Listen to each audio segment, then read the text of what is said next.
We coming with a high game to put it in your face. My whole team will be and we ready for the battle. Guaranteed that we gon' give you more than you can handle. Game day with the champions, babe.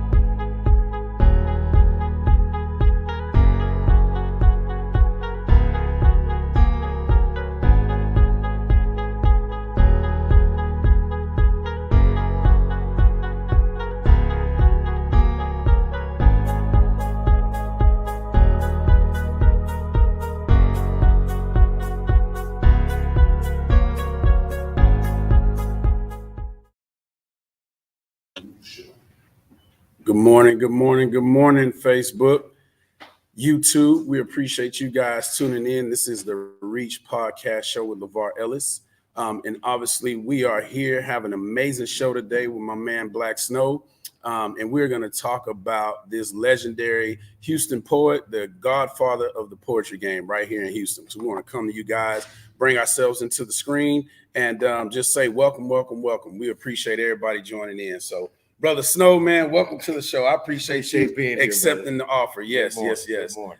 Absolutely. And so we're here at the Black Store, and we are just coming to you just in a raw, authentic space. And we are going to start this show off by doing the normal things that we do, but I just wanted to welcome him to this space. And let's see who we have in the comments. We have everybody that's here on Instagram, Facebook, and YouTube. We appreciate you guys. Hey, Mama, I see you, Miss Odom. How you doing this morning? We appreciate you guys. Let me turn something on. Of course, the people are always busy, man. They tried to shut us down, right? I mean, right when we went live. But we're gonna fight through this thing. We appreciate everybody that's tuning in. So we thank you guys for being part of the show this morning.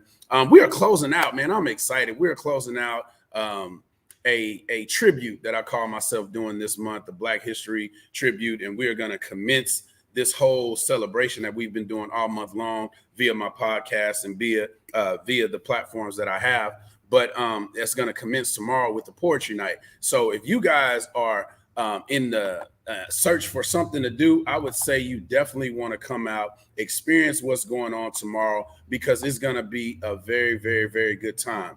And it's going to be hosted by a great, great, great host. This young lady here, Madam President, she is going to run the show for me tomorrow. We're going to do some amazing things, but it is at Honey Beyond Studios, right off of Cartwright in Missouri City, 1667 Cartwright Road in Missouri City, Texas. Honey Beyond Studios, and shout out to my family over there. But we'll get more into the show tomorrow that we're going to have and talk about some exciting things that are going to be going on and why you want to be there. So we'll take that graphic down and let you guys know a little bit more about that here in a little bit. First thing I like to do is we always talk about our show sponsors, everybody that are down with us and just give their everything when it comes to the Reach Podcast Show. So we want to get into that segment of the show right now. And as you know, you can catch us every single Thursday morning from 10:30 to noon. And we'll be bringing you more exciting stories. And what the Reach Podcast does is we're telling the stories of the community and also those people driving the stories. So every show is going to be about that. And today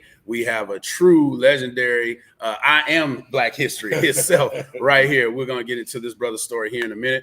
But the show is powered by Dad Chronicles. As you guys know, that is my 501c3, reaching out to the community. I'm also excited that on this coming Sunday, for those of you who have been following me and you know about it, we are excited to announce the return of the Chess Club. Dad Chronicles Chess Club is returning.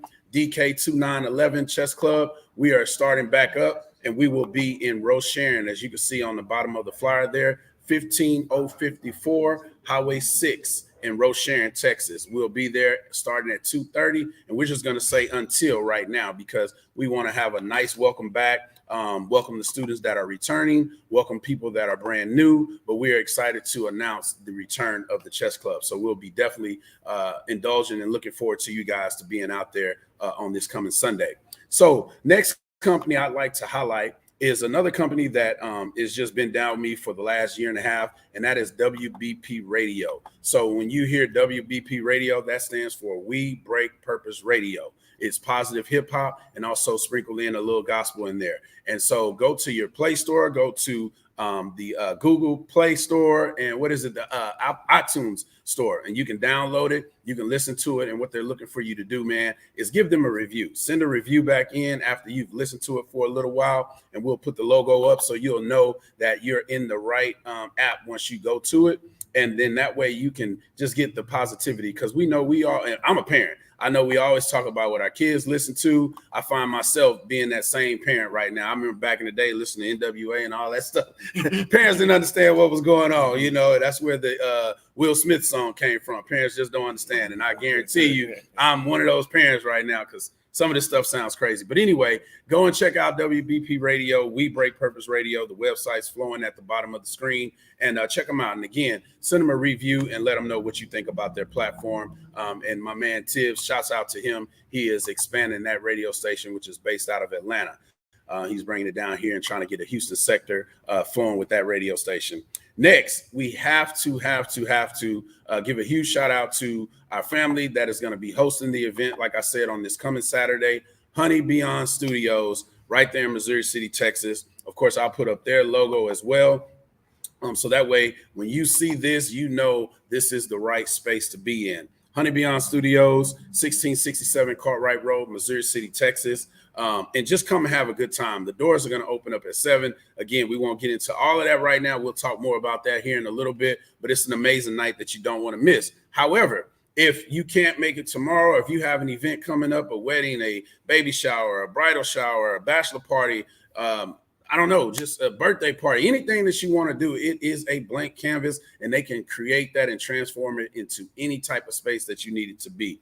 And it could accommodate, I would say, up to 203 to 300 people. So it's a large space. It's an elegant space. So just come and let them know that the Reach Podcast Show sent you. And then I will also put up their social media. If you're big on that, you can follow them at Honey Bee. And notice the B is with 2 B's, because it's a family-owned business, and our aunt used to call the owner Honey Bee. Right. And so it's Honey Beyond Studios is where that whole name comes from. So just go and check them out. And again, let them know that the Reach Podcast Show sent you. If you're looking for a walkthrough, again, show up on tomorrow. Let me take that graphic down. I'm not even paying attention. Got ourselves blocked out this whole time. So, yeah, go and check out Honey Beyond Studios. Lastly, got to do it. Last company I want to highlight. And, of course, appreciate everybody that has been down with me over this last 2.5 years of the Reach Podcast Show.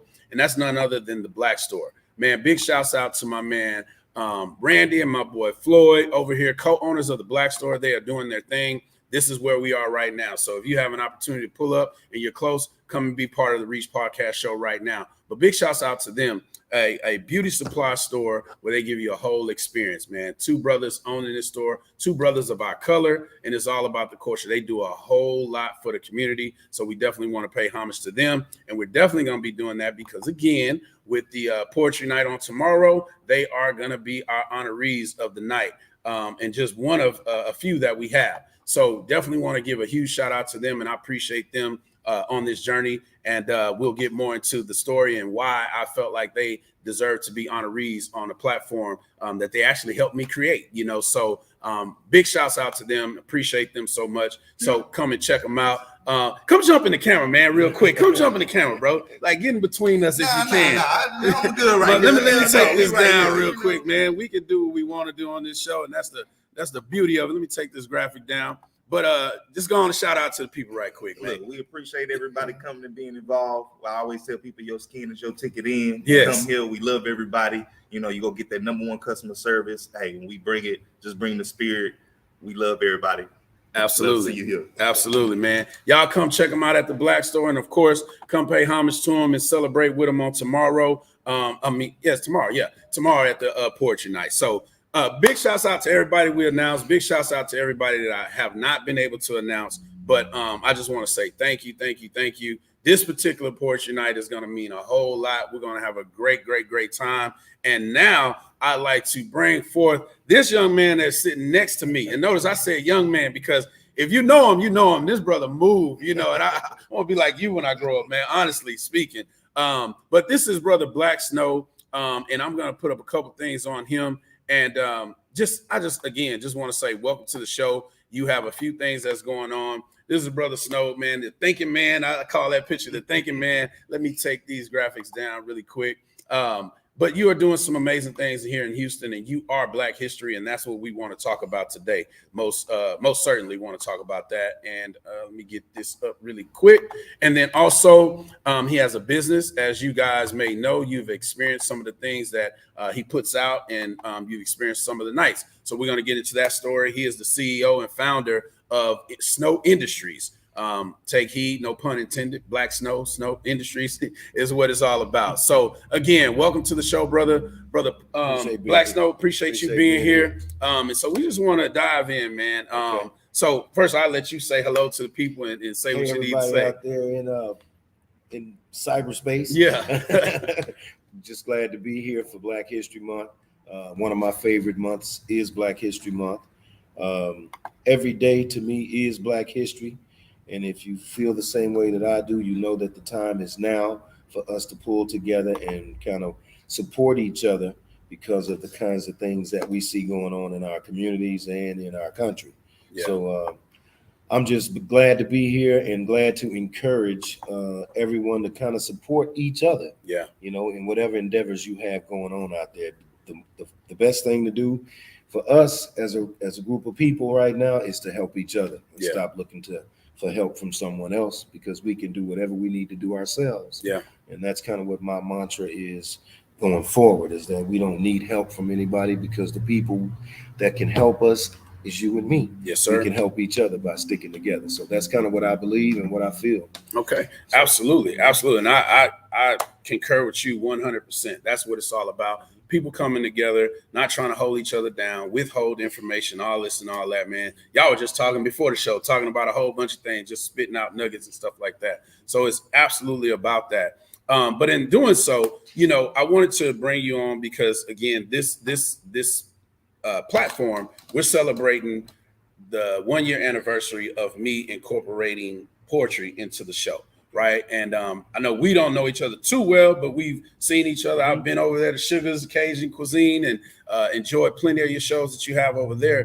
But to give you more insight, and for those who don't know, is that last year I had this bright idea, right? I'm going to start inviting poets on and speak on Black history, you know, just another way of getting the word out and just letting people be expressive and express their word. And so from there, the response became overwhelming. So I had a lot of different poets coming on, like I was telling you earlier. We have started with one poet, you know, and then it got to the point where I'm like, man, I can have more people. So I had a beginning, a middle, and an end, you know, is what I started doing. That response came overwhelming. Ended up meeting Lloyd and Randy here at the Black Store and talked to them. And so we had a couple encounters and did a podcast here at the store on them. That grew into doing a poetry night. I was like, okay, we'll see what it does. Man, that first night was off the chain. I mean, this store was flowing with people all over the place. Couldn't even get people in. I mean, it rained and people were still coming in, you know, and they stuck around. It was a really, really, really good time. We had a couple shows after that. And so that's where it got coined Last Fridays, because we always did our poetry night on last Fridays. And so we coined it Last Fridays, and we told people we do it every last Friday. So had a couple shows after that. Of course, the elements of Houston, you know, it'll say it's going to be cool all week long. It's going to be clear. Started raining because we really wanted to get the ambiance that they have in the back here. You'll see that when we finish, get that really cranked up. But before we could really do that, the crowd was still doing really well and got really big. And so we had to do something different in regards to being able to house these people no matter what, whether it was rain, sleet, or snow. So that grew me over to the Honey Beyond Studios because the way God works, he's good, right? And so right when we needed to make that transition, just so happened, family was opening up that venue. Not that we couldn't find nothing, but it was just that was the space. So here we are a year later, wrapping all that up. And it's 1 year since I incorporated this poetry piece. Now we have a whole, thank you, man. We have a whole poetry night. I've met some great individuals, got involved with the poetry community a lot more. And so we're just celebrating that whole aspect, and at the same time, celebrating Black history. So that's what it's been all about for me. And so you know, with everything that goes on, I know you're someone who celebrates 365. The Black Store pushes it about 365, and also understand that this month is just not the month where we celebrate, but we're highlighting is what I like to call about it. You know, we're highlighting it, but we are Black History 365 days of the year. So I'd like you to kind of just introduce yourself to those who don't know and reintroduce yourself. Who is Black Snow? Where did he start from? Black Snow, Third Coast poet. I started doing poetry probably in the third grade. I started writing my own comic books and writing my own short stories and poems in the third grade. And in fact, one of the teachers had me do a composition for the district. I grew up in an all-Black school district, North Forest. And I was an example of what little Black boys could do with a pen and paper in the third grade when she had me write a composition that was to be reviewed by all the powers that be of the district. And from there, it just was kind of like it was just a gift for me to write poems. I usually wrote poems when I was angry or when I was happy. Wow. Never just really wrote them just for the sake of writing. I remember going to my parents at an early age and telling them that showing them I was excited about a little comic book I had developed. I developed my own superhero. His name was Captain Afro. Captain Afro. Yeah, I actually wrote the comic book in the third grade and illustrated it and had some of my friends look at it. They wanted to buy it because I was big into reading comic books at the time. Wow. And I told my parents I wanted to be a writer. And my father said, you can't eat those pages, so you got to find something else to be. So I went on to become an engineer at Prairie View A&M University. But before that, the writing never stopped. I remember in the 7th grade for Black History Month, I won a contest for Black History Month writing poems. In the 11th grade in high school, I won a contest for my Black History poems. And then in college, I actually won a contest for my Black History poems. Now, what college did you go to, bro? I went to PV University. We were just talking about PVU, The Mighty Purple and Gold. I'm a proud member of the Omega Psi Phi fraternity. For all of y'all out there, root to the good bros. But anyway, so the writing was something that I put on the back burner because of what my father said. Those words rang in my ear even to this day. However, I continue to write. I just didn't save it. Some of the stuff I threw away. I just wrote it out of anger, out of happiness, or whatever mood I was in. I would write, and I would sometimes save it if I liked it, and if I didn't, I just throw it away. And so one Sunday morning, early in the morning, I was listening to Joel Osteen's father on TV, and his father said that it was the parable of the men with talents and the parable of one guy who buried his talent. The other guys would multiply their talents. And I was cleaning out my closet and I found 2 shoeboxes full of the poems that I had saved. Keep in mind, I had I threw way more away than what I saved. And it dawned on me that I was the guy who was burying his talent. And so I went immediately, I found the poem it was around Mother's Day, and I found a poem called Dear Mother, and I trademarked something called a picture in a poem. Wow. And that's where I would take a picture of you or someone you love, and I would put them in the poem with my words over it. And that's how I started with pursuing the poetry game. So we got to pause right here if you don't mind, because my mother's in the audience and I appreciate you being here. We did that for her a few years ago, not even knowing that was something you had coined and trademarked and stuff like that. You remember the picture we did for you and put the words over it? And she hold on to it, man. She really, really does. I have a big one of those hanging up in my shop of my mom. Yeah, that's amazing. By the way, I run a business called the Oil Can, 6006 North Wayside Drive. Come over there, get your oil changed. We treat you like family, okay? So come and see us. But to continue my story about poetry, so I began to develop these pictures in a poem alongside of this business called the Oil Can. So I would sell these pictures in a poem at my business. And the business did really well because it was a unique kind of thing, because at that time we didn't have a lot of people that were computer literate. There weren't a lot of laptops. This is many years ago. So I would have to go to Kinko's and get that done. I had a young man named Justin Dennis. I'm shouting out to him because without him, there would be no pictures in the poem. And he helped me develop this thing and put it together. And I did that for years until technology caught up to me. Gotcha. And everybody could do it. Yeah. And so therefore, there was no longer a need for that business. But in the 90s or late 80s and 90s, I started to go to what was called open mic poetry.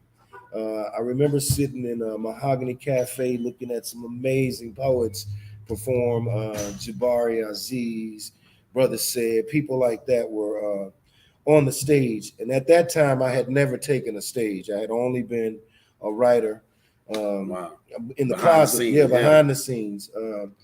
And so before I got a chance to spit on Mahogany stage, it closed down. But there was a couple of other bars that I ventured. Shouts out to Angie Z and rest in peace to Zen, because they're the guys who actually nurtured my career as a poet. I would go to a place called the A Bar on Mondays, and I would sit with other poets, and we would do open mic poetry. At that time, it was just for poets. Right. Mainly the audience was other poets. We would critique our work. That's where the saying comes from, iron sharpens iron. We would sit and listen to each other's work, give each other pointers. We did the same thing at Muddy Waters. And then we had something called Harlan's Barbecue with Tasha Terry, Seven the Poet. And that grew into Pisano's. Now you bringing me in. I remember that. We went to Pisano's, and that was a Sunday thing. And back in the background in the shadows, there was something called the Sports Box Lounge. Okay. And that was in 99, 2000 is where we start. That was my very first open mic show that I ever ran, was the Sports Box Lounge. And my reason for even doing open mic poetry was to get poets paid. Wow. Because I had gone to all the bars. There was clubs around town, a place called the Mansion that we would go to on Thursday nights, and the whole crowd was there to see the poets. Yeah. But yet we had to pay to get in. And become the entertainer for the whole crowd. So we looked at that and we felt like something was wrong with that picture. And a group of poets, in fact, it was at least 30 of us who got together, and we started features, what's called features, and selling tickets and trying to pay the poets who were on the stage on a particular week. And that's been what my goal has been since I started open mic, was to be that avenue for a poet to get paid. Right. And over the years, I've paid a lot of poets for their work. In some cases, I was the first pay that they ever got. Wow. Okay, so that's kind of a little bit about me. If you take my name, Black Snow, you take the words blacks and now put it together, you get me, Black Snow. Yeah. That's because I believe it's time for our people to stick together. It's our time to shine. Yeah. And that's why I call it Blacks Now. Not that I'm racist or I have anything against other races.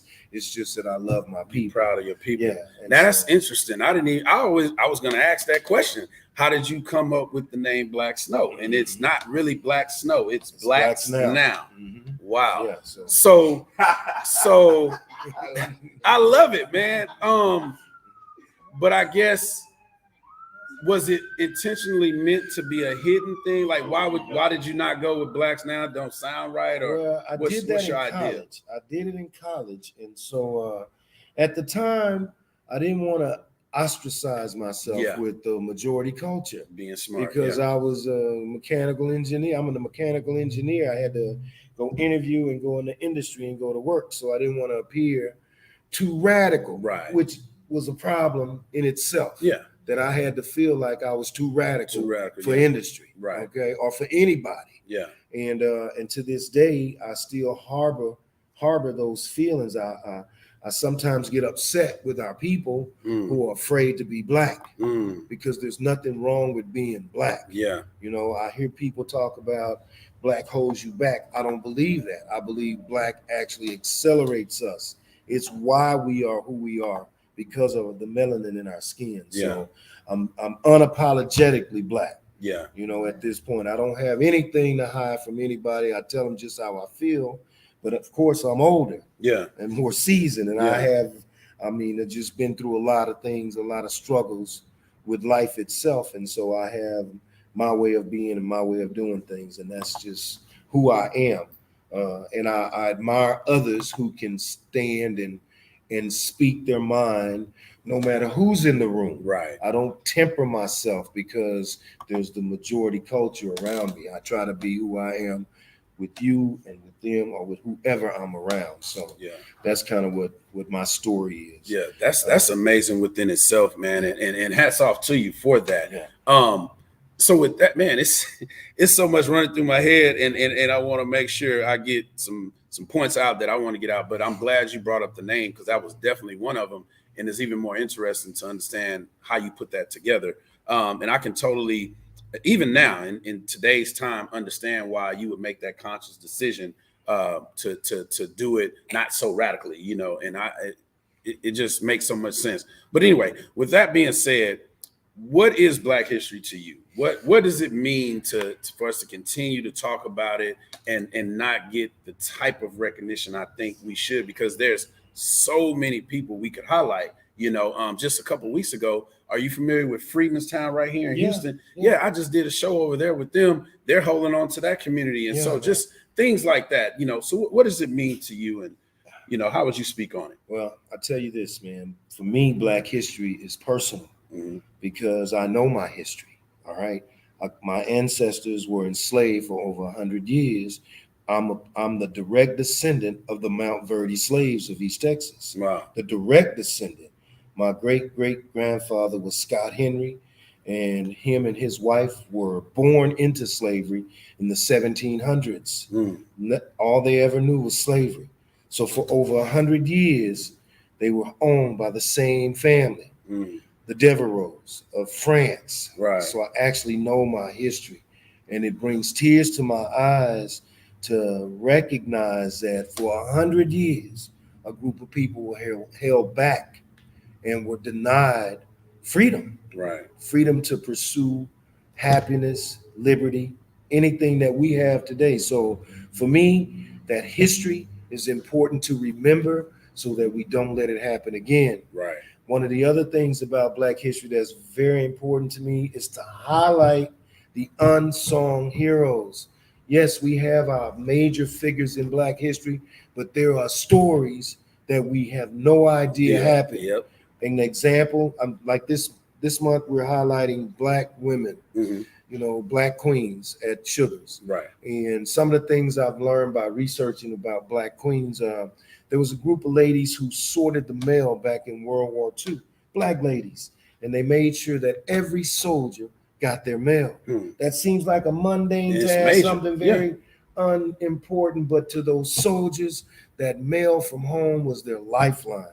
That kept them going. So to me, those are unsung heroes. Hidden figures. You all know the story of the mathematicians, the Black ladies that were mathematicians who helped put the first man on the moon. Those kinds of stories are riddled throughout Americans' history. It's not just Black history. This is American history. And that's the part they try to take out. And this is what they call critical race theory, you know, and that's what bothers me about changing history. Well, it's not changing it because anytime someone else can write your history, it's not your history. So we don't write our own history. Those books are written by the majority culture, you know, and I just have to be honest about that. So they tell the story the way they want to tell the story. So it's important to us to tell our own stories. And that's why I do it in short stories and poems, so that you get some glimpses into what kind of life or what kind of struggles our ancestors had to go through. And that's very important to me. So this is a good segue. You know, we talked about it earlier. I talked about how I have different poets come on and spit. And I'd be honored if you want to spit something now. You know, I'll talk to you about it if you're ready to do that. Yeah, I'm ready. Okay, I'll do. We're gonna take a second and we're gonna let Brother Snow spit a piece for us, and this will be one of our segments for poetry. This is my Black history piece, yes, sir. for the day. It's called Pitch Black. It says, "Go down, Moses, and you tell old Pharaoh he better let God's poets flow, include no one that they call the black snow. I said, go down, Moses, and you tell old Pharaoh, he better let God's poets flow, include no one that they call the black snow. Now my spirits may be broken and my smile, it may be gone. But it's going to take more than some black folk that hate or some prejudiced white folk to change my poetic tone. Jealousy and envy is often clear for me to see. It's people out there that hate my guts, but you think I'm going to let that stop me? Man, I'm going to strive on and I'm going to do my best. And I hope like hell their souls never rest. What they see in me, they better be hating with passion, because I'm going to carry myself in a poetic fashion. You see, I'm strong and I'm smart, and most of all, I'm black. And I'm on the upswing. Just look around. It's a fact. Far too long we've accepted the abuse, and far too long we've accepted the misuse. Now, these are just words that I speak in a simple poem, but they should arouse your fire and uncover your scorn. For we as a race and a great people, we have a difficult task. And if we are to succeed, we have to do away with the ones who wear the mask. You know, those who are black, but they want to be white. They have to change or they die when we fight. You see, when a man turns his back on his only hope, when he can't find satisfaction, not in alcohol, sex, or dope, when he's reached the lowest point that he can go, then and only then will he know, when he finally realizes he's no longer a child, when he's reached the bottom and he's been there a while. This is when he realizes what needs to be done, and this is when he knows there's no room for fun. There are things he must learn to avoid. He's got to be strong and trust in the Lord. He's got to be motivated and mature, because if he's not, he will not endure. You see, the road ahead is going to be rough, and if brothers like you and me are to make it, we better learn to be tough. By being black, we're gifted with pride, and this is a fact that no man can hide. There's just that certain something of I want to be that no one can kill. Just watch and you'll see. We'll come from the slums of your cities, not knowing love or many man's pities, but we'll achieve our greatness, for this is a fact. For Black Snow and all these poets that I roll with, we're from those ghettos, and we always go back. Black Snow. Man, brother. Thank y'all. Absolutely, man. Everybody in cyber world right now, I know y'all doing the snap. Let's give them the snap too. Man, that was awesome. Absolutely awesome. And it just brings up some things in me. And you were talking about the black man being gifted with the thing of pride, right? And a lot of times that's looked down on. For us to be prideful can be used as a gift. I get it. It can be seen both ways, but you know, I have a few people talk to me about that, and I like to be prideful, you know what I'm saying? But you gotta, it's a sketchy line that you gotta cross. You don't want to be too prideful, but that's the thing that I caught out of there, and I definitely appreciate it. So, you know, another thing we want to do right now, as you see, we got our special guest. I don't know if you had any idea who I was going to be bringing in, but our man has joined, and want to go ahead and make sure he has the opportunity to go ahead and jump in and join us. So let me do a couple things really quick. But brother, I appreciate you coming in. I know you can hear us. We can't quite hear you yet. Are you ready? Give me a thumbs up if you are. All right. Let me go and add our man in here. So our man 7. Why are you looking at the screen like that? You said you couldn't hear me, like, and I can hear y'all crystal clear. No. Okay, that's right. You're right. I forgot you can't hear us. Do me a favor. Turn your phone, turn it the other way. Give us a full screen if you can. You better hope this 99-cent camera holder work like that. Look at God. What's up, man? What's up, 7? What's going down, man? Let me see if I can angle it a bit. There we go. That's way more better. Yeah. Letting you get situated, man. Hey, I have to say, you know, I sent you that picture the other day. My mom is here in the audience, and she already saying, "What's up, 7?" Hey, mama, what's going on? She can't wait to see you Friday, but I say I'm not sure. We're gonna see what happens. We're gonna see what happens. You said that, man. Look, them flights. I'm going because these people already done paid me. They called me this morning. They canceled because there's ice on the road. I say, well, y'all gonna have to send somebody. Y'all gonna have to send somebody to come get me because I don't know how to drive on the ice. Yeah. So, but I'm gonna try to make it back. Yeah, absolutely. I already told him, man. So, number one, I want to say welcome to the show, the Reach Podcast Show, with myself and also our brother Snow, man. I appreciate you taking the time out of your busy schedule to join us virtually. It means the world to me, man, for real. Snow Yodi, what's good? What's up, man? You got it, man. Another You day all right? office, bro. What was the name of that poem? That one, I can't remember. Yeah, he spit so much. I don't know if you heard the poem he just spit. I don't think I named that. We're gonna call it Black History. Yeah, you can call it Black History. I don't know if you heard. I think it's called Blackness. Blackness. Yeah, it's okay. called Blackness. Okay. He just spit a piece for us, man. We were just having a conversation. So just wanted to bring you into this platform, man, and let you speak a little bit. But you know, some people may have been living under a rock, man. So let people know who you are and what you do. I know that might sound strange. My name's Seven. They pay me to talk to people and make it rhyme, you know? Yeah. I got a lot of stuff to say. Nah, man, Seven the Poet live from Sunnyside, Texas. Look here, man, been doing poetry 20 years. Shouts out to the OGs that paid the way before me, all the Mahogany Cafe crew, you know what I'm saying? And I came in with Muddy Waters, and that's my squad, Cherokee D, you know, Marie Brown, Snow, and all them. You know, man, we've been in the game a long time. Yeah. He brought up Pisanos. I was like, okay, I remember that. Yeah, man. Before it was Pisanos, it was Harlem's Bayou Blues with Tasha Terry. And then we left there, went to the Sports Box. Box, did some shady stuff. Snow stepped in, took over. But man, boy, we got some history. Got the history. To go on and on. Yeah, for sure. And they line up with exactly what he just got through talking about. So we know it's been a minute, man. So my concept and my take on this, man, is Black History. I won't go through the story again, but I'm celebrating the 1-year anniversary with my show, collaborating with the whole poetry community. You know how long it's been since I was able to come to your first show way back in the Gap off McGregor with my mom and my brother. That's been 10 plus years. And so yeah, to bro, just you like you was 15 in that picture. Felt like it. So to come back full circle, man, and connect with y'all, and then also meet people like Brother Black Snow, and not knowing he is the OG. You know, he's your OG. There's a lot of people OGs. Yeah. He's the godfather of poetry here in Houston.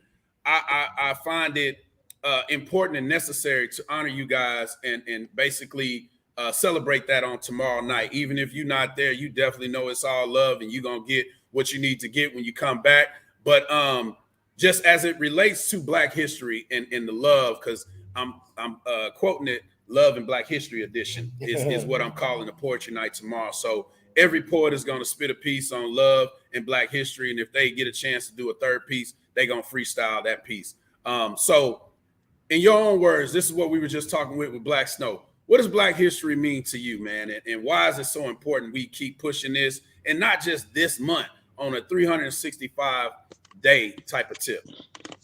Man, you know, it's a no-brainer. I don't know who where the quote came from. Say a man who does not know his history is bound to repeat it. You know, I talked to Scotty Raps. I talked to Scotty the other day. You know, Scotty does the rappers against poets thing. Mm-hmm. And I was explaining to Scotty with the battle situation, he should understand and know his lineage. And I was speaking in reference to K Reno and the South Park Coalition, because that's the battle crew of Houston. That is the monarchy as far as battle is concerned. That's where it came out. I'm not knocking nobody, you know, Swisher House or the Screwed Up Click or nothing like that. When we talk about battle rap, that's where it came from, you know. And Reno's still on top in the game. You know, me and Snow laugh at it. It's kids getting into the poetry game now, doing me and Snow stuff, and don't even know where they got it from. You know what I mean? Yeah. It's just cool to be knowledgeable about where you came from, how the road was paved, and who paved that road for you. You know what I mean? And that's on all levels. That's in politics. That's in theater and stage, film, career, makeup, beauty. You know what I'm saying? It's a lot. You got girls in cosmetology, man. They don't know our lineage. You know what I'm saying? We getting so far away from the accomplishments. You know, everybody business. I wonder how many youngsters actually know the history of Black Wall Street. You know, because that alone, how they did those people, is enough to make you want to do business better, bigger, more aggressively, and be prepared for. Can we curse? Go ahead, man. Speak naturally. And be ready and be prepared for the bullshit. You know what I'm saying? Because it's definitely coming. Yeah, absolutely. And 7, you kind of froze up. Can y'all still see me? Yeah, we can see it. It froze up. So it's just good for us to know our history. You know what I mean? Yeah. Period.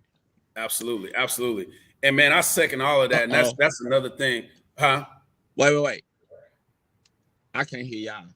You can't hear us? Let me see what I'm supposed to do. Okay. Just let us know when you can hear us. We'll keep talking through it. So, you know, I can't hear nothing. All right, check well, he can't hear, so I don't know how to walk him through it. You can go out and come back in, maybe. Let me do this. Let me see. Yeah, he'll join back in. So, man, of course, for everybody that's watching us on Facebook and YouTube, that's our brother 7. He'll be jumping back in a minute. One thing, it reminds me of the conversation I had with him, and it's something that I pay attention to because I'm just someone trying to highlight the poets, right? And you get into this thing where everybody wants recognition or everybody wants a night, you know, everybody wants to be the headline, and that's never been my take, right? I just want to provide a space where people can express themselves, also get people paid, you know, because that's another big thing about that. And by me starting it up, I don't have the funds to just pay them. So I come up with creative ways to make sure everybody can get their dollar.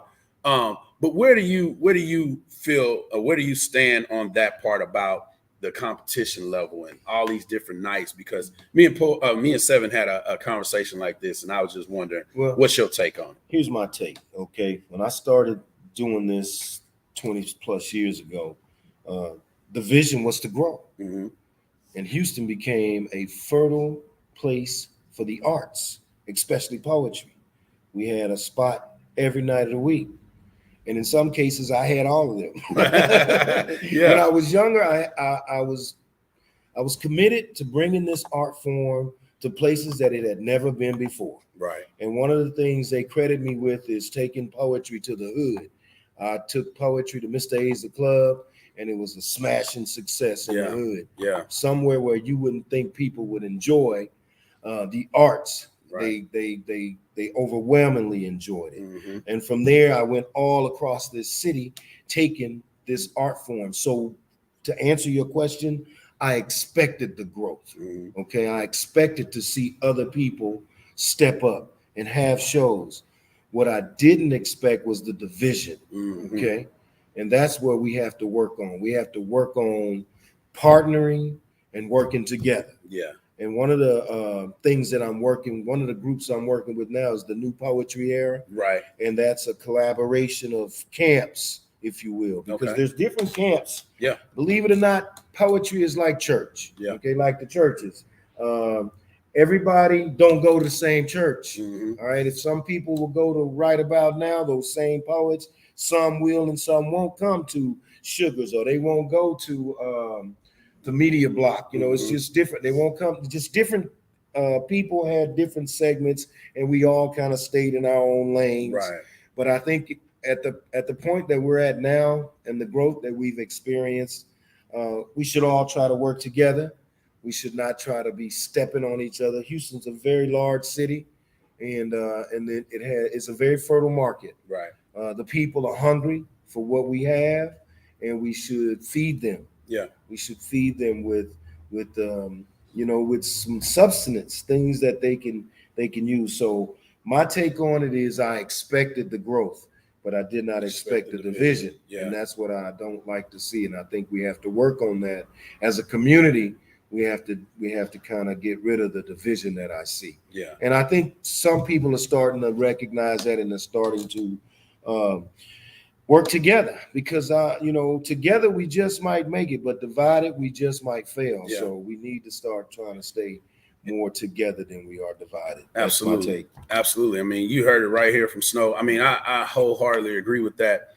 Taking it a step further, the first question I guess I would ask, is there anybody else within the city still active as you are at your status level, or that people would listen to and say, oh man, that's Black Snow? Or 7. okay. Yeah. Anybody besides you and him that you can think of that comes to mind? Yeah, there are lots of people. I mean, Okay. there are lots of people I credit with that are leaders. We have leaders amongst us.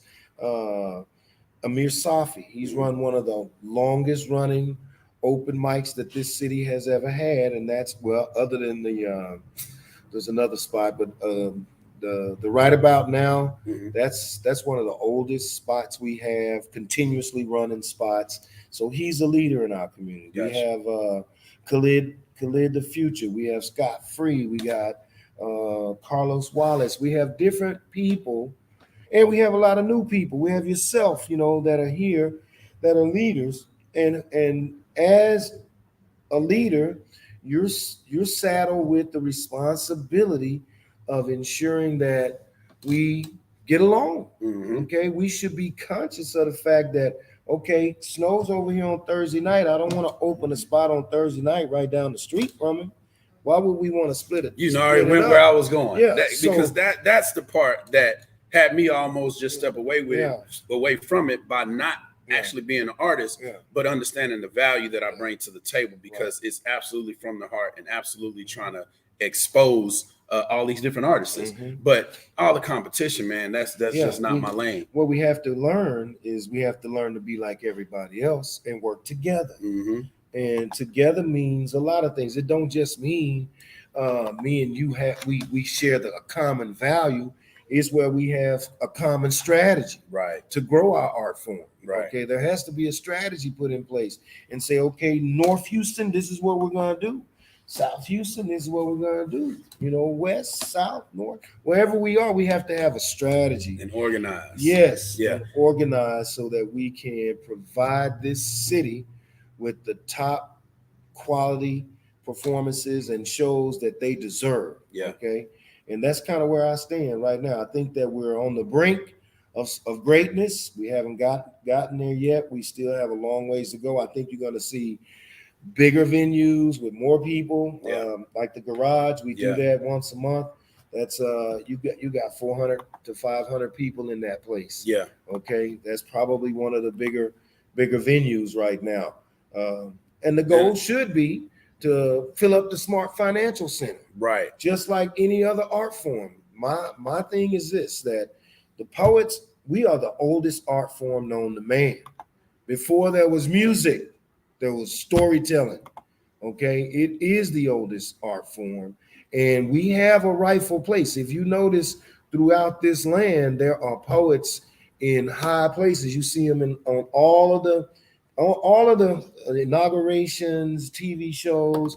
Everybody has a poet. And that's what happened to us back in the day. I mean, we were opening for comedians, we were opening for rappers and singers, but no one wanted to pay us what we were worth. Yeah. And so that's where I came into the game, and I say, hey man, we gotta get paid too. Right. Okay. We are worthy and we deserve to be a poet. It's just as difficult. It's just as difficult to be a poet as it is to be an R&B singer or it is to be a rapper. We have to go through the same struggles. I mean, we have to go through the same development to develop ourselves into the type of artist that we want to be. Yeah. And so for that reason, when you ask a poet to come to your show and you asking him to come for free, people don't recognize how much it took to make that artist so that you could see him on stage. Yeah. Okay. And they should be compensated for that. That's my feeling.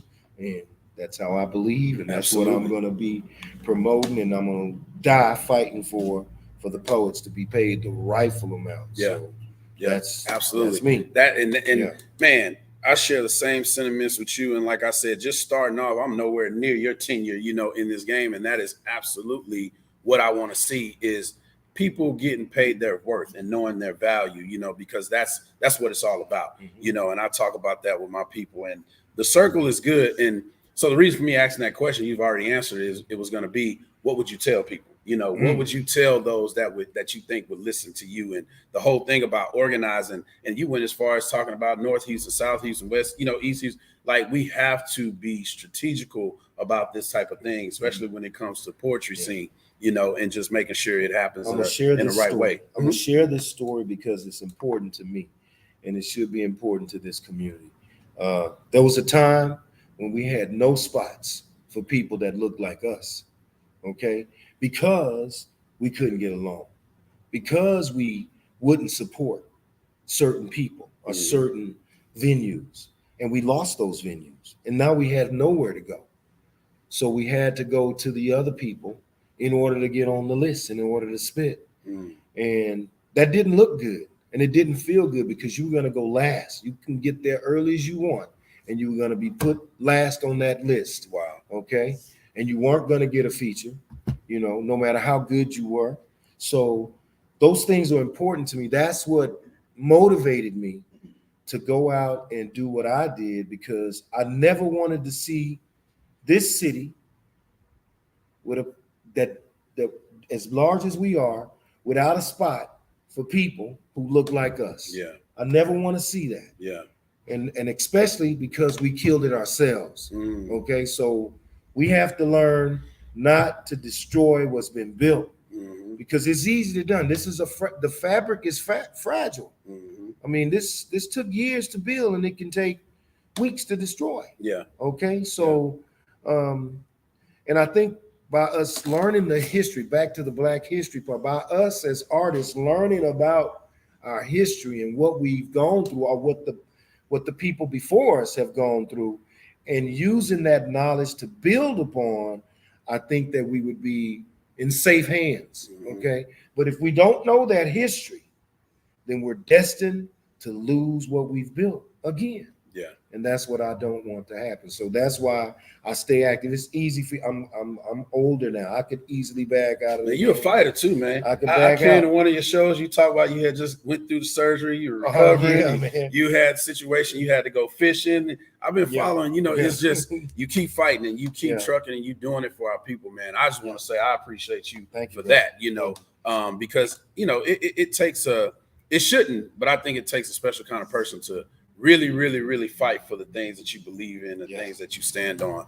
And that's very important. So I like to take another pause and bring somebody up that I think is absolutely phenomenal. Is going to be part of the poetry show on tomorrow. So I want to bring this queen up and welcome Miss Des Pope. Okay, absolutely. To the platform, and go ahead and spit a piece. And Black Snow, another thing I want you to know, man, is they're doing this somewhat for you too. They want to impress you. So welcome to the stage and to the scene. You were with us virtually last week, right? And she is now here in person. So Ms. Destiny Polk, for the people that may have missed you last week, go ahead and introduce yourself and go ahead and say what you got to say. Hi, everybody. My name is Destiny Polk. I am a all-around performer, choreographer, poet, producer of live performance and film. I'm the founder of Radical Black Girl, similar to the legend who was just sitting in this seat. You feel the energy over there? Yeah, I feel honored. I feel like he christened it. So now that I'm here, I feel really great about that. But I'm also a fighter. I fight for what I believe. I believe in being a light and for other Black girls and women. I believe in our equality, and I also advocate for paying Black artists. Yeah. So I have a poem. Before we do that, okay, I got your picture, and I want to put it up, and it reminds me of Black Power. What was going on in your mind when you took this picture, or was it just a picture? There was a lot going on. That was like right before Black History Month started, probably the day before. So I was getting in my vibe. Yeah. So that was kind of an ode to the Black Power movement, the Black Panthers. Yeah. And the chair and everything. Yeah, you went all out with that. That was taken at Exchange to Change, which is a Black-owned vintage clothing store in Third Ward. So shout out to them as well. Absolutely. Go ahead, take the flow. We'll let you spit your piece. Okay. This piece, I don't think this piece has a name either, so maybe you can help me come up with a name for it afterwards. But I wrote this piece inspired by, I was in college, and to show you that I'm a fighter, right? I'm walking down in Boston, downtown Boston, and I see police officers harassing a man who may have been homeless.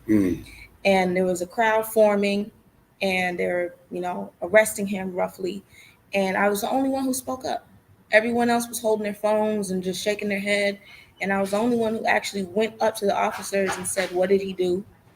Why does he deserve this treatment? Have you even read him his rights? And they were threatened by my questions. They were threatened by my presence, that a 5'1" young woman would actually challenge them. I told my mom about it, and she was afraid for me. So this is the poem that I wrote after that. My mama told me that I need to lay low.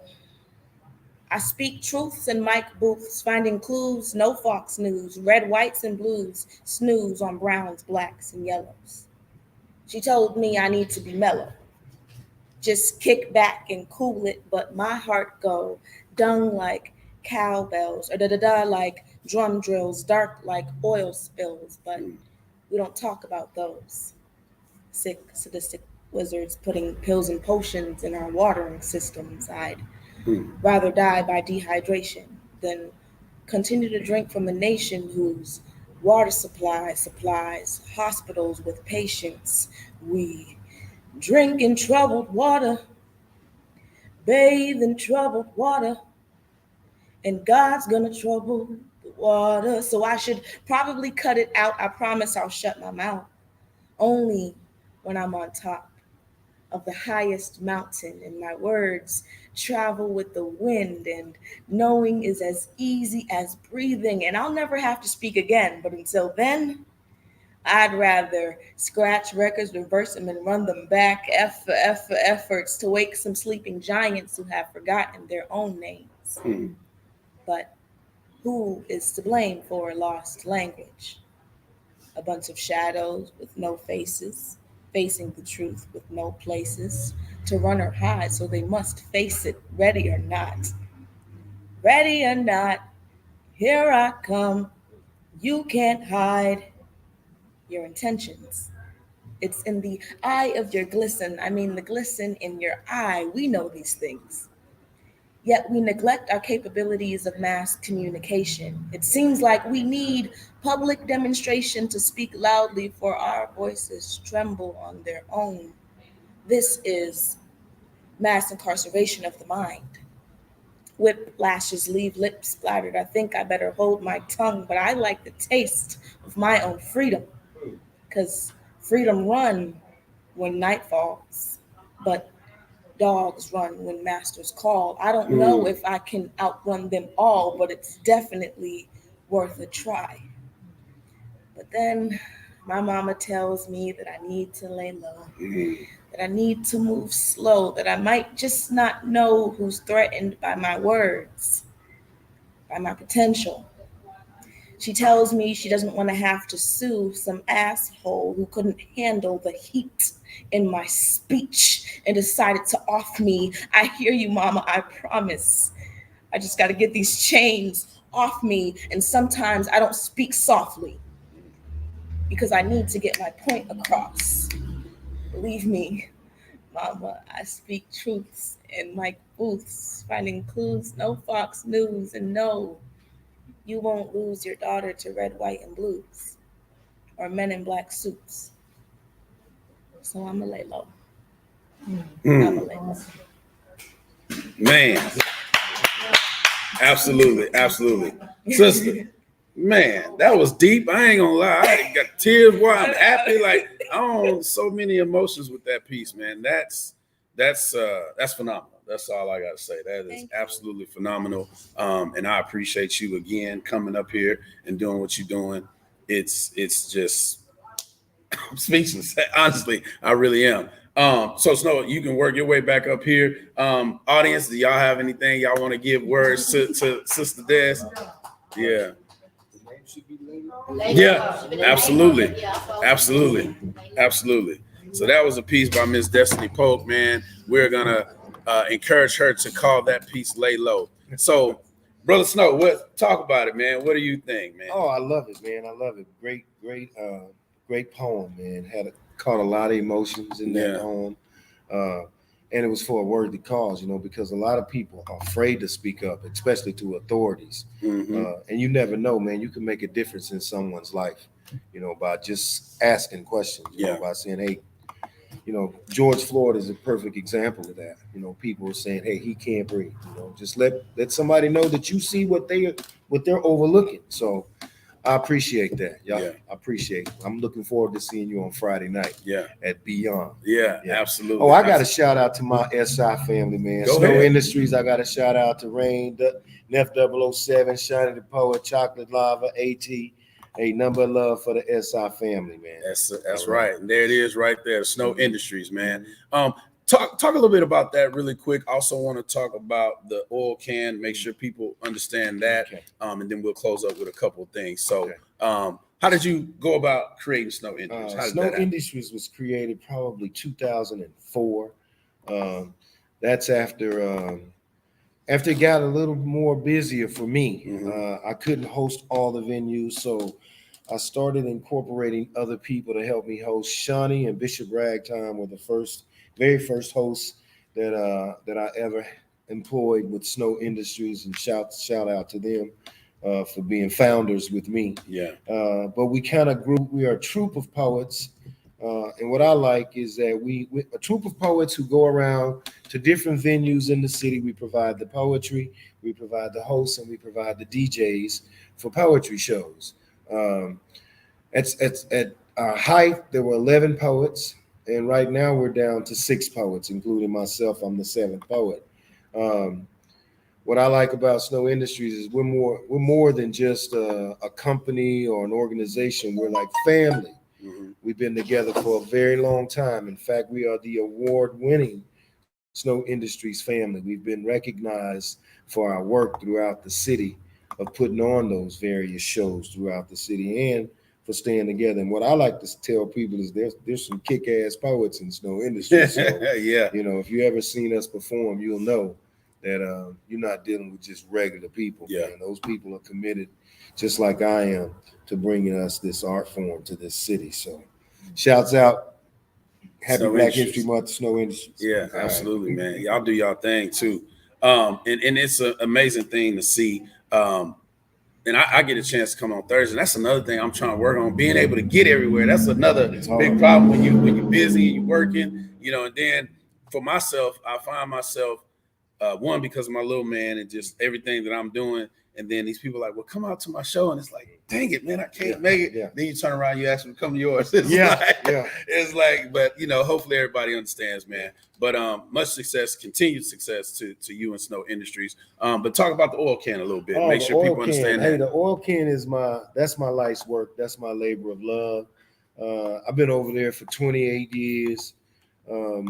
I started out working for Dow Chemical. I went to work for Amoco. Like I told you guys earlier, I'm a mechanical engineer. They wanted me to go to Salt Lake City. I was already in Nebraska. It was cold. I was walking around in snow up to my butt cheeks. Wow. And I'm from Texas, so I decided to go home. I wasn't going to Salt Lake City. At the time, I was the plant manager. I decided to come home and start a business with my father. And and my brothers, we started the oil can at 6006 North Wayside Drive. And it's been a labor of love. It started out with just a little small family-owned business, and we grew. I applied some of the principles that I learned in industry to this concept of providing quality services and products to our people at the oil, in our community. And it worked out. It worked out. People were saying that Black people won't support you. Black people won't get their oil changed. And I'm here to tell everybody out there, don't listen to what people tell you about our people, because they don't know, because they don't support them Okay, you don't know who will or won't support you until you try. Okay, and I believe that most of the things that we hear are myths or lies to keep us from attempting to work together. Yeah. So what I encourage everybody to do is make the attempt. Yeah. And you'll see that your community, if you provide a good quality service and you treat people fairly at a good price, then the community will rally around you. Yeah. And that's what we found happened to us, you know, at the oil can. I mean, we grew up out there in that community, me and my brothers.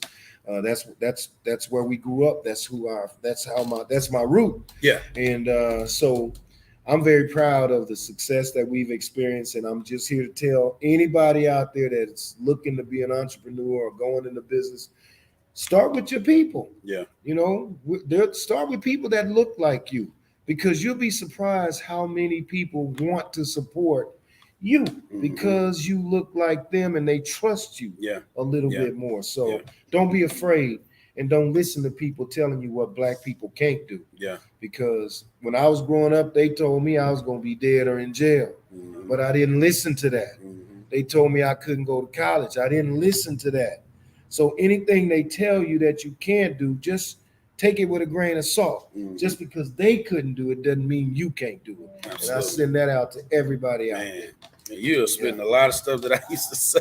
Man, I come from the car business, you know, and guys used to go to different places, and they were like, "Oh man, don't go over there. You can't make this and you can't make that." I'm like, "Look, I can go over there and do whatever I want to do. You know, I'm gonna make my own stance and stuff like that." But speaking of family and speaking of brothers, I gotta ask this. I don't know if anybody have ever asked you, is there any relation to Mr. George Foreman? No, people do ask me that. They do ask me when that. I go out of town, they think I'm. They think you're George Foreman because I'm sitting here looking at you. The bald head. All right, so I had to get that out the way. So no relation to George Foreman. No. All right, but you'll knock somebody out if you have to. I already know. Nah, but Brother Snow, man, it's amazing to hear all the things that you've been doing. So I don't know if I should ask you when you started off, or if you would ask somebody from your wisdom that you've gained over all this time, right? So in regards to poets and somebody who's really, really, really trying to make poetry their thing, trying to make it their ends meet and this and that, how would you tell somebody to approach that? Because, you know, you've been pushing for them to get paid, and obviously it's not a profitable thing right off up front and stuff like that. But what would be your approach for somebody who's really trying to get into this poetry thing and they just struggling in any shape, form, or fashion? I would say this, man, just keep trying, never give up, keep writing, keep going to different spots. I used to say this, like you talk about people go everywhere, go everywhere, no matter where they having it, go everywhere, put yourself out there. Yeah. Okay, because the only way you're going to get features is when you get heard. Okay, a lot of times you may have to start with churches or schools. You may have to do it for free. Okay, because sometimes the free gigs lead to paying gigs. Okay, it's not always about the money per se. Like when I go to a school, I don't charge them. They may have a budget, but I don't have to charge the school because somebody there is going to hire me. Yeah, they're going to say, "Hey, come over here and do this at our church, or come over here and do this for my organization." So go everywhere is what I'll say. A lot of people told me that in order for me to be successful at this game, I had to leave this city. And I wasn't prepared to do that. I wasn't prepared to do that. I was prepared to make my name right here. Yeah. I was going to be the steward for this place. Yeah. And that's what Seven's job was. Seven's job was to go across the country and show them what H-Town had. Yeah. And I applaud him for all of his efforts and his hard work for going across this country and showing people what we do here in Houston. So I would say keep going everywhere you can. Put yourself out there. Sometimes take the free gigs because they lead to the paying gigs. Okay.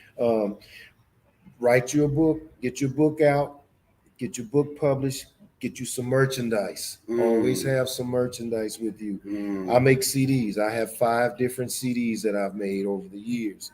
But get you some merchandise, document your work.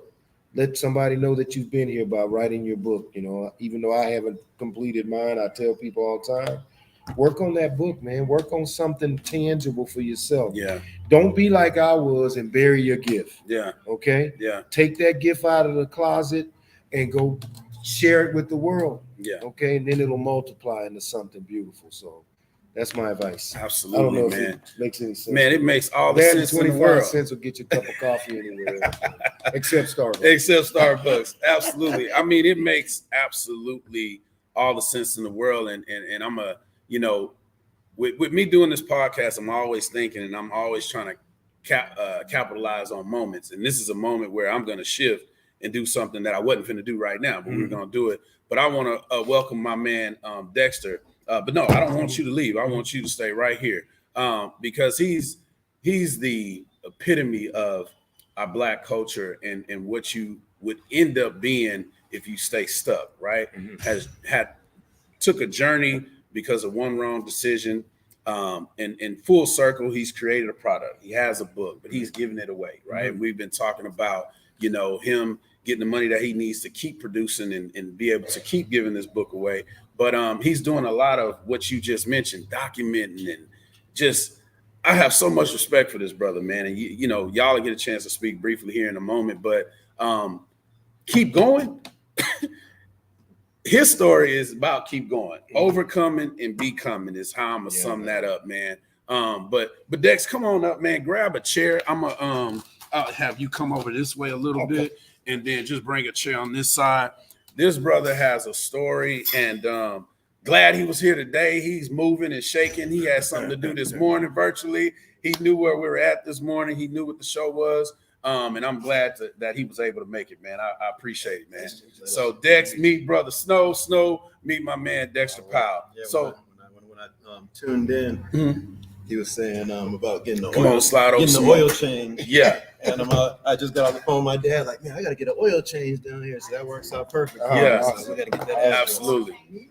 Come see me. You got instant customers. And another thing, man, let me go ahead and plug this right quick, because you was talking about poets going to a spot. Man, this platform, I want poets to be able to perform every single week. So if you're able to jump on virtually, or you want to show up wherever I'm at, if I'm in your neighborhood, I do mostly on location for the businesses that I promote. And the idea is for my guests to get more customers, get more recognition. And in this case, we're at the Black Store, make people more aware about the Black Store, make people more aware about Brother Snow, all the things that he's doing. And then, of course, I'm trying to plug my man Dex all over the city in any shape, form, and fashion that I can. So back to the poets. If you guys want to perform every week, it's every Thursday between 10:30 and noon is the live space. So if you have the capability to show up, or if you have the capability to join us virtually, you're open. We'll just have a conversation before the show, whatever the case may be. Want to definitely give you the opportunity to express yourself right here on this platform. So with that being said, man, Dexter, welcome to the show yet again. Yeah, I know, man. Appreciate you, bro. Appreciate you. And, just go ahead and people have been hearing the story. Of course, I know for a fact we have a couple new people. I've seen some names. But Brother Snow, you can talk directly to him or whatever. Let him know a little bit briefly about your story, man. So my story, like you said, has so many layers to it, very complex. I've gone through a lot. I'm currently today, when you look at me, I'm not like where I started. If I told you I was 500 pounds at one time, would you believe me? Probably not. Yeah, you probably wouldn't. If I told you I lost everything in 2017 because I was smoking crack cocaine in Detroit, Michigan, that was my reality. And over the course of my life, I've made so many bad decisions, and I lived the labels that people placed on me. That I was dumb, stupid, retarded, fat, ugly, all of these things that I believed as true. And at 12 years old, I made a decision, and I committed a felony that got me thrown into the California juvenile justice system. And that one decision really derailed many years of my life. And I did not have purpose. I did not, know who I was. I didn't understand that there was a seed that I was carrying all of this time through my destruction and through my bad decisions. That was ultimately for the good of the world. And over the course of really since I wrote the book in February 2020 is when my life has started to really make sense, where I really was like, man, I had to go through all of these things in order to find out not only who I am, but to get to a point now where I'm able to go out here and impact the world. Absolutely. And so, when you talk about writing, I wrote this book in 4 days on my cell phone. Really? So when we talk about time and impact, and I just got done this morning. I was the motivational speaker for a school in Atlanta, a high school, and I'm speaking to 550 kids, and I'm just like, wow, like. Hold on, Dex. I want you to own that moment. I want us to give Dex a round of applause because I know the story. You haven't seen it or heard it yet. But say that again. What you was doing? You were the what? Yeah, Black History Motivational speaker of the month, man. Big shouts out to Dex, man. And Brother Snow, it's like if we would told him this a couple years ago, he'd be like, man, I wouldn't be. He wouldn't even fathom to be doing something like that. So that means the world to you, and it means the world to me, man. Absolutely. Yeah. Thank you. I appreciate that. I always say, man, you got to go through something so God can use you. God can't use nobody that ain't been through nothing. Yeah. You can't help me if you ain't been through nothing. Yeah. That's how I feel anyway. So I respect the struggle. Yes, all right, because we all have it. Mm-hmm. We just don't talk about it. Mm-hmm. A lot of us don't talk about it, but we all go through something, And I applaud you, brother, for overcoming those things and becoming an example for others, and that's what it's all about. Yeah, talking about being vulnerable, man. Absolutely. But go ahead, you finish with what you were saying. Yeah, so just having to go through and find not only my purpose, and when I wrote the book, I had this vision from God that told me that I was going to write the book and I was going to give away 1 million copies. Now that sounds insane. Yeah, it does. Like you write the book now, and my wife is it does. I'm gonna give away. That's my wife. My wife is like, no, brother, hold on. Like, you talking about? Can we sell some of them? You know what I'm saying? That's at least $1 a piece, so that's $1 million. So I said, babe, this is what the Lord is telling me. I told the publisher. She said, well, that sounds a little crazy, and I said, I know it does, but on my birthday this past year, I was able to buy the first 10,000 books, right? And that right there, like, it was crazy because it was just like when this truck pulled up and it had 10,000 books on it. Like, there's some stores that don't have 10,000 books in the store. You know what I mean? Yeah. And I had a storage facility that was piled up with these books. And what did I do? I took every single box and I put it in my car, and I took every box home and I signed all 10,000 copies. Wow. And then I got out in the streets and I started going to parks. I started going to people. I started going into family reunions, parties, picnics, and saying, I'd like to give these books, here, there's messages in here, there's resources. I put a resource page in here that directs people to the National Suicide Line, that takes them to resources for NAMI, for mental illness, and, for help services. I never wanted it to just be, here, read this book. No, there's a message. It's a purposeful message in there. You know what I'm saying? To direct you. And I have another book that's about to be released called Spirit Words by Dexter A. Powell Jr. And that book there is a collection of, I sat across from my wife one day and I said, I'm taking Facebook off. I'm taking all social media off of my phone. I said, I need to center myself. I need to not be listening and hearing whatever else is going on out there. I said, give me a word. And so she just threw a word at me. She says, love. And then she put a timer on for 2 minutes. And so when I call it Spirit Words, because it was literally the Spirit that just drops in me and starts giving me words to speak on that. And so it ended up becoming like 40 different words, that, and not about all of them are words, but when I go back now, because we're in this last stage of the edit and I'm reading, and I'm like, wow, this is above me, but the messages are for so many other people. You know what I'm saying? And so I'm just a vessel. I don't know how long that I'm here in the earth, but for the time that God has me here, I'm a vessel of change and hope. You know what I'm saying? To broken people and to whole people, just to people. Right. Man, that's amazing. That's inspiring, brother. Very inspiring. Absolutely. And we're gonna give you the stage too, and Brother Snow, he's gonna spit a piece too. And Dexter, he'll also be part of the show and be one of our special guests and doing his spoken word thing too on Friday. So again, man, y'all want to be there. Y'all want to show up. It's gonna be a good time.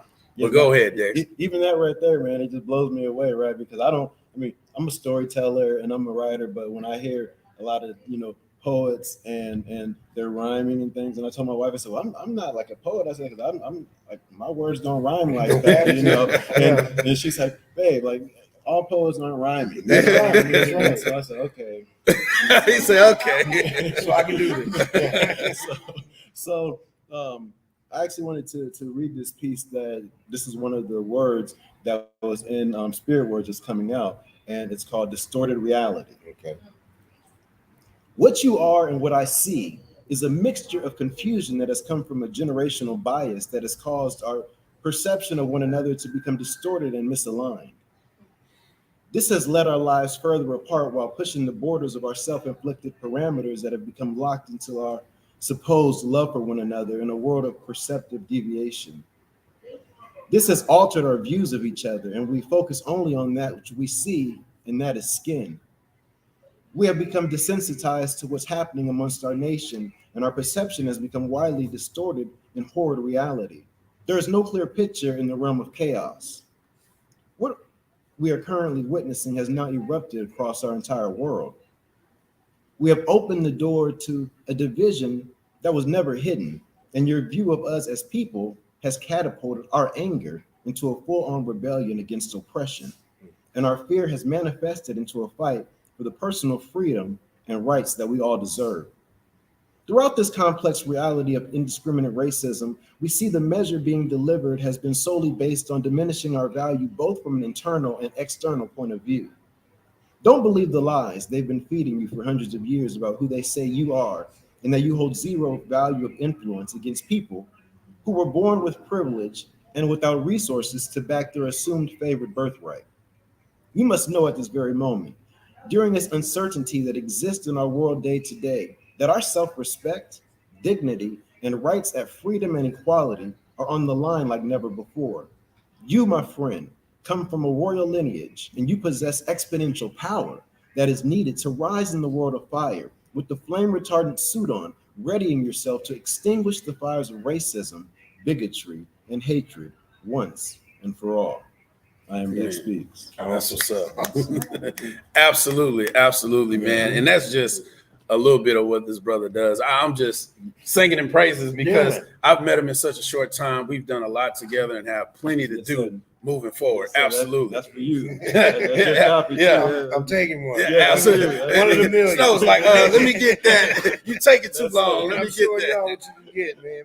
Absolutely free. Absolutely. Yeah, that's tight, man. Yeah, man. Appreciate you, Dex. No, absolutely. Yeah, it's definitely a simple read.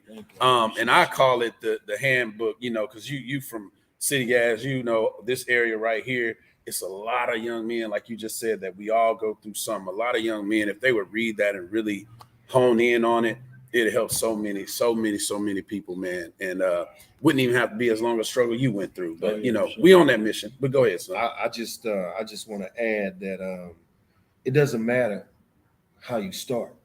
It matters how you finish. Yes, you know, a lot of things are gonna happen to us, good things, bad things, but we got to keep going, and that's what you represent. You represent the success of keep going, not giving up. Just because something bad happens to you doesn't mean it's the end of the world, man. You just got to overcome it. So I'm very proud to know you, man. Thank you. Glad to meet Likewise. you. All right, Absolutely. Thank And you. we'll definitely be talking more, man. Thank you, man. Absolutely. And as you see, is Dexter A. Powell Jr., author of Young King, Take Your Stand. And we'll definitely put his website right there. You see it on the screen. Go and I don't know, Dex wants to give away these books. We're gonna figure out something. 1 million copies. Yeah, and he's serious about it, man. That is amazing.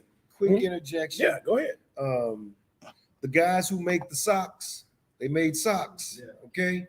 And their goal was to give away 1 million socks. Yeah. They didn't know they were going to sell 3 million while they were giving away 1 million. So there's inspiration there, all right? You might sell 3 million by giving away 1 million. So, yeah. So that really happened. That's a true story. Yeah, it is. Yeah. Man. Man. And it's something about when you order something, they'll put a sock in each order or something. Yeah, I know and you're they talking give away about. they give away a free pair of socks. They wanted to give away 1 million pairs, and they did. So, it's possible, man. If you can dream it, you can do it. So just keep working on it. I admire that. I like it. Yeah. Hold on to that, Dex. Hold on to that. So we're gonna wrap it up, Brother Snow. I appreciate you, man. Yes, I hope you've been of course trying to look at these I hope you appreciate, what everybody has brought to the table. Thank you, Dez. Thank you, Dex. And then, of course, thank you, Brother Snow. Absolutely. We're going to scoot back into the shop. We appreciate that. And, of course, to everybody that's been watching on Facebook, YouTube, and I'm sorry to my Instagram people. I misstaked something today, and so I couldn't run it. I didn't have the device with Instagram on there. So, unfortunately, we couldn't run it on Instagram. But y'all don't get to see the graphics anyway, so it was meant for them to come here, and you can always go back and watch it at a later time. Big shout out to my man, Bruce Jones, man. King Bruce Jones, I appreciate you. I see you've been watching the whole time. Absolutely. Amazing. Another amazing Dynamite brother who spit a couple weeks ago. But, man, just looking forward for everybody to keep doing what they're doing. Of course, Snow, we know you're going to keep plowing. We know you're going to keep plowing and keep doing what you're doing. So, again, just in short, I want to recognize what you have going on. Again, guys, if you need, well, I'll let you do it. It's your commercial. The oil can. Let's start there. The oil can. Yeah. Okay, 6006 North Wayside Drive, where we treat you like family. And our prices are low, so we really do save you money. The service is high, and if you have a problem or a complaint, come see me. I'm the owner, and I will straighten it out for you. I tell my guys all the time, we do the same thing everybody else does. We sell the same oil and the same products. It's our service that sets us apart, and that's what we try to do, is provide you with superior service. On the poetry side, you can catch me at Sugars every Thursday. That's over in Missouri City, Township Drive. This flyer here? That flyer, Sugars. Okay. Put that up on the screen. Okay, at Sugars every Thursday. I host that with Seven the Poet. Also, I do the Garage once a month. March 20th, we have a big show. It's actually my birthday celebration. I have tickets for that event. You can go into you can direct message me for tickets to that event. It's like I said, it's one of the larger events that we put on in the city. And then just kind of follow me on Black Snow 11, Facebook.com. I keep a lot of things on my Facebook page pertaining to the poetry community. So if you want to follow me, just follow me. And I look forward to meeting some of you guys out there soon. Absolutely. All right? Absolutely. I enjoyed this. You keep doing what you're doing, brother. This is a great platform that you created, and I really admire you for the work that you've put into this. Thank you, man. I appreciate it. I appreciate it, man. And I can't say nothing more than what he's already said. I would just like to reiterate. Go and check out his shows at the Garage. Support SI, which is Snow Industries. Anytime you see them have something going on, you definitely want to support what they have going. I'm going to flash a couple of flyers up here. Big shouts out to our brother Seven. He wasn't able to rejoin us, but he was able to get on for a minute. We definitely appreciate that. And we appreciate all the things that you're doing across the U.S., man, because you getting out there and you grinding. But definitely want to highlight the fact, again, appreciate the Black Store for being in position. We're definitely going to honor them guys on tomorrow. That's our brother Randy and our brother Lloyd. We're definitely going to give them a shout out tomorrow, being special guest honorees. Definitely going to honor our brother Seven. We're not quite sure if he's going to make it back, but he's shaking and moving, trying his best to be in the place. And, of course, none other than our brother Black Snow, who you've seen here today, giving some awesome knowledge and some awesome takeaways for everybody, and just showing you what Black excellence is. And that's what it's been all about. And lastly, for anybody who wants to get connected with the Chess Club is returning this Sunday. And let me take this graphic down really quick so you can see the address is at the bottom of the flyer. If you want to teach your kids how to play chess, or you want them to be part of it, or if you want to learn, if you know how to play chess, if you want to be a mentor, come out and join us. It's free. Kids are going to eat free. We're going to have a great time. It's the return of the Dad Chronicles Chess Club. So we'll be indulging in that on this coming Sunday. And lastly, want to just leave you guys with a really, really short video, which is the lineup of our poetry night this coming Friday. So we're going to end the show here and leave y'all on this note and just snippet of what you guys are going to be able to check out tomorrow.